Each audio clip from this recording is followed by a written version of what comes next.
The 1960s felt like a jukebox flickering to life, AM radio crackling through car speakers, dance halls crowded, and small-town stages carrying big dreams. But behind the sparkle were artists who slipped from the spotlight even as their songs lingered in memory. Some met mystery, some met silence, and some met heartbreaking ends. So today, we're looking back at the 10 most tragic stories of 1960s forgotten stars. Number 10, Sunny by Bobby Hebb. Yesterday my life was filled with rain. Bobby Hebb wrote Sunny after devastating loss, turning grief into radiance. Released in 1966, its soulful optimism crossed pop and R&B airwaves. The hit glowed everywhere, yet the industry's fickle attention left Hebb adrift, a luminous song overshadowing a quiet, overlooked career. My sunny one shines so sincere. Hebb's inspiration was personal. His brother was murdered outside a Nashville club the day after President Kennedy's assassination. In a nation grieving, Bobby turned sorrow into melody, writing a song that searched for light in darkness. Sunny became an anthem of resilience and cautious hope. Thank you for the truth you've let me see. The single soared to the top 10 and was quickly covered by stars from Frank Sinatra to Cher. Hebb seemed poised for lasting fame, even touring with the Beatles. Yet, the industry shifted fast, and his gentle voice was gradually drowned out by louder trends. The paradox remains. One of the brightest songs of the 60s came from a man left in shadow. Sunny still drifts through weddings, films, and radios, a reminder that beauty can bloom from loss, even as Bobby Hebb himself slipped quietly into history. Now the dark days are gone, the bright days are here, you know. Number 9, I Fought the Law by the Bobby Fuller Four. I fought the law and the law won. Bobby Fuller snarled through I Fought the Law, bottling American teenage defiance in 3 hard minutes. In 1966, it stormed the charts, promising a bright future. Then, Fuller's mysterious death halted everything, leaving a classic single and an unanswered ache that still shadows the story. Originally written by Sonny Curtis of the Crickets, the song gained little traction until Fuller and his El Paso group blasted it with sharp guitars and a relentless beat. Their version became a national anthem of rebellion, echoing from jukeboxes and radios as youth unrest spread. At the height of success, Fuller was found dead in his mother's car under circumstances still debated. Official reports called it suicide, but many doubted the verdict. Whispers of foul play lingered, turning his death into one of rock's most enduring and unsettling mysteries. What remains is the song itself, raw, unforgettable, and endlessly covered. Fuller's voice captured the urgency of youth challenging authority, a sound as timeless as the open road. His story ended in silence, but his anthem still echoes with rebellion and restless fire. Number 8, Walk Away Renee by the Left Bank. The Left Bank's Walk Away Renee wrapped teenage heartbreak in strings and harpsichord, defining Baroque pop's ache. In 1966, it shimmered on radio, promising ascent. Instead, infighting and mismanagement fractured momentum, dimming Michael Brown's bright spark while the single endured as a delicate jewel. Written by Michael Brown, barely out of his teens, the song drew from his unrequited love for bandmate Tom Finn's girlfriend. That longing turned into refined arrangements, heat, and yearning melody, giving pop a classical elegance. It was heartbreak dressed in harpsichord, an experiment that instantly captivated listeners. But success bred tension. Brown's control clashed with other members, while poor management deepened rifts. Follow-up singles failed to capture the magic, and within months the promise of a new pop movement dissolved. The group's brilliance faded as fast as it had appeared, leaving only echoes behind.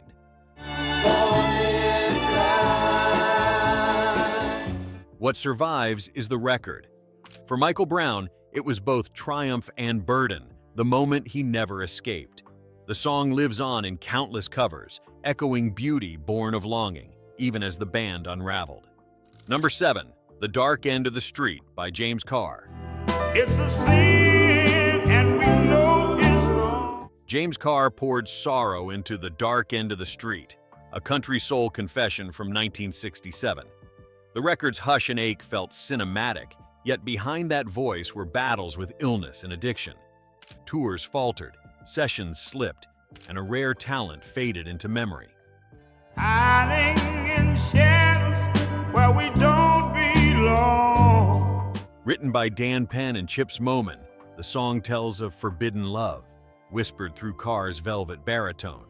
Its blend of gospel roots and soul restraint created a deep South anthem, equal parts longing, guilt, and vulnerability.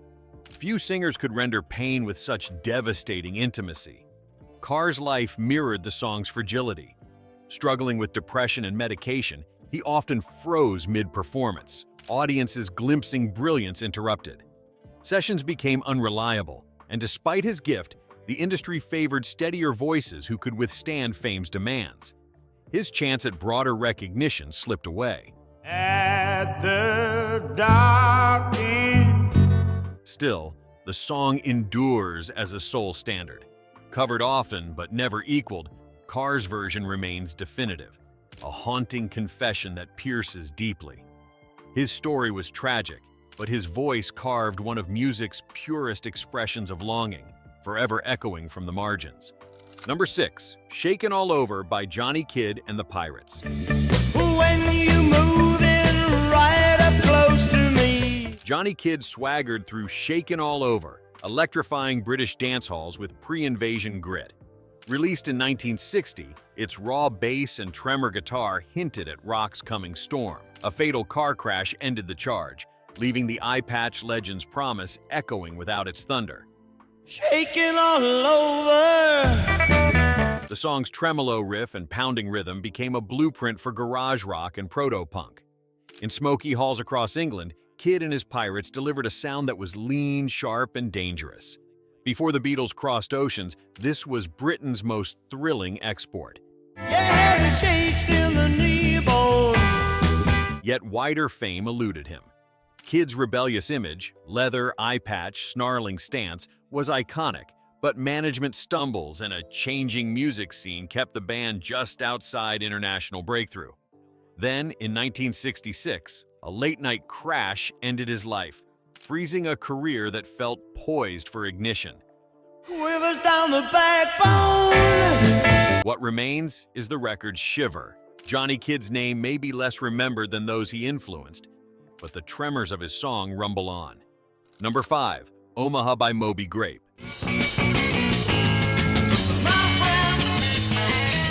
Moby Grape's Omaha burst from San Francisco with stacked harmonies and quicksilver guitars, a 1967 rocket. For a moment, it felt like the definitive West Coast sound. Then lawsuits, pressure, and Skip Spence's unraveling turned ascent into collapse, scattering brilliance before it reached orbit. The band's arrival was timed with the Summer of Love, when psychedelic rock was rewriting youth culture. Their debut album revealed a rare balance, fierce jams, tight harmonies, and concise songs. Critics hailed them as the Bay Area's brightest contenders, a group poised to dominate the new frontier.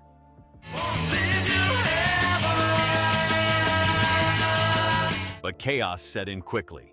A disastrous marketing campaign, overlapping singles, and lawsuits splintered their momentum. Meanwhile, drummer and guitarist Skip Spence's mental health collapsed. After a psychotic break, he spent time in Bellevue, never returning to stability. The band's rise, so sudden, dissolved under unbearable strain. Omaha still explodes with urgency, a recording that sounds like freedom bottled in sound. For listeners, it remains a testament to what could have been. Moby Grape's promise burned bright, then scattered, leaving a single shining moment that captures both hope and heartbreak of an era. Number 4, On the Road Again by Canned Heat. I didn't find a woman that control. Canned Heat channeled blues through electric trance on the Road Again with Alan Wilson's ghostly falsetto levitating, 1968. Festivals roared, boogie rolled, and a revivalist dream spread. Yet Wilson's despair deepened, and the movement's scholar slipped away, leaving a hypnotic groove grieving. Tell you what I'm talking about. Drawn from Delta blues patterns, the song layered drone harmonicas and steady pulse into something both ancient and futuristic. It resonated with a generation chasing freedom across highways and fields. Wilson's thin, spectral voice cut through the haze, making the track feel timeless and otherworldly. Tell me, baby, tell me what's on your mind. But behind the music, Wilson wrestled with depression and a fragile sense of belonging. Nicknamed Blind Owl for his poor eyesight, he carried encyclopedic blues knowledge, yet lived in isolation. The same sensitivity that fueled his art also left him profoundly vulnerable to despair. Soon after Woodstock and Monterey triumphs, Wilson was gone, found lifeless near the California woods he loved. His song endures, its trance-like rhythm still drifting through radios and films. On the Road Again is both celebration and elegy, a reminder of brilliance gone too soon. Number 3. Summertime by Billy Stewart. Summertime. Billy Stewart reinvented Summertime with breathtaking scats and rhythmic bursts, transforming Gershwin into street corner fireworks in 1966. The record sounded fearless, joyous, nimble. Just as wider stardom gathered, a sudden highway crash ended the ascent, leaving this dazzling performance as a bittersweet monument. Stewart was already known for blending R&B fire with vocal gymnastics, but Summertime was his masterpiece. He turned a Broadway classic into a carnival of improvisation, every syllable flipped, stretched, or twisted into rhythm. It felt spontaneous yet precise, a showpiece of sheer invention. His career seemed ready to cross into mainstream pop. The single broke barriers, bridging jazz heritage, soul energy, and youthful exuberance. But triumph was brief. In early 1970, a crash in North Carolina claimed Stewart's life, ending a journey just reaching its horizon.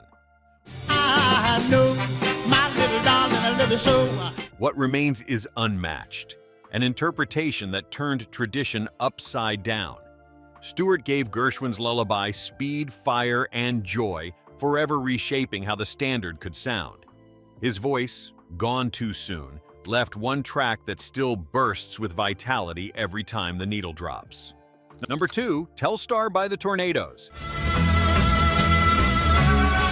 Telstar blasted into charts in 1962, translating space-age wonder into swirling echo and brave melody. Producer Joe Meek bent tape and circuitry into tomorrow's language, then faced lawsuits and turmoil. The sound conquered the world. The architect's story turned inward, dark and brief. Inspired by the first communications satellite, the track carried the optimism of the space race. With its shimmering organ lines and pulsating rhythm, it felt futuristic and foreign. Suddenly, a British instrumental topped American charts, proving that innovation could carry across oceans without a single lyric. Behind the console, Meek pushed technology to extremes, building echo chambers, splicing tape, and layering sounds like no producer before him. Yet his brilliance came with volatility. Lawsuits, financial troubles, and personal demons mounted, overshadowing his triumph and straining his fragile grasp on stability. Telstar still glimmers like a signal from another era, one man's dream of the future, immortalized in vinyl. For Meek, it was both peak and curse, the sound of possibility and tragedy entwined. His legacy endures in every echo-driven experiment that followed. Number 1, I Ain't Marching Anymore by Phil Oakes. The young land started growing, the young blood started flowing. Phil Oakes gave protest a reporter's eye and a poet's sting, and I Ain't Marching Anymore captured conscience in 1965. The time shifted, the spotlight cooled, private struggles gathered weight, and a voice slipped from mainstream notice while the movement kept echoing his songs. We've won with the saber and the gun. Tell me. Oakes wrote with a journalist's precision, filling verses with history and headlines. The song voiced resistance to war at a moment when young Americans questioned authority. It became an anthem for teach-ins and rallies, its unflinching stance offering both solidarity and provocation to a restless generation. Now look at all we've won with the saber and the gun. Tell me. But Oakes never fit the industry's mold. While peers shifted toward broader pop audiences, he clung to topical songwriting. Record sales lagged, and with fading commercial support, his bouts of depression deepened. The changing culture left him increasingly isolated, even as his songs remained vital for activists. His tragedy lies not only in his passing, but in how quickly the mainstream forgot his contributions. "I Ain't Marching Anymore" still stands as testimony, a voice of conscience etched in vinyl. Though the man slipped from the stage, his protest still marches on. I ain't marching anymore. Music of the 1960s carried both brilliance and fragility. Behind the hits we still hum were lives shaped by struggle, silence, and sometimes heartbreak. These artists gave us anthems of joy, rebellion, and longing, yet their stories remind us how fleeting the spotlight can be. Still, the songs endure, spinning on turntables, drifting through radios, carried in memory. They remind us of nights lit by jukebox glow and days when melodies defined who we were becoming.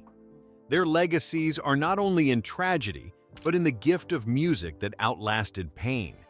If you enjoyed this journey through forgotten voices, be sure to like this video and subscribe for more musical memories. Which of these stories resonated most with you? Share your thoughts below. Until next time, keep the music playing.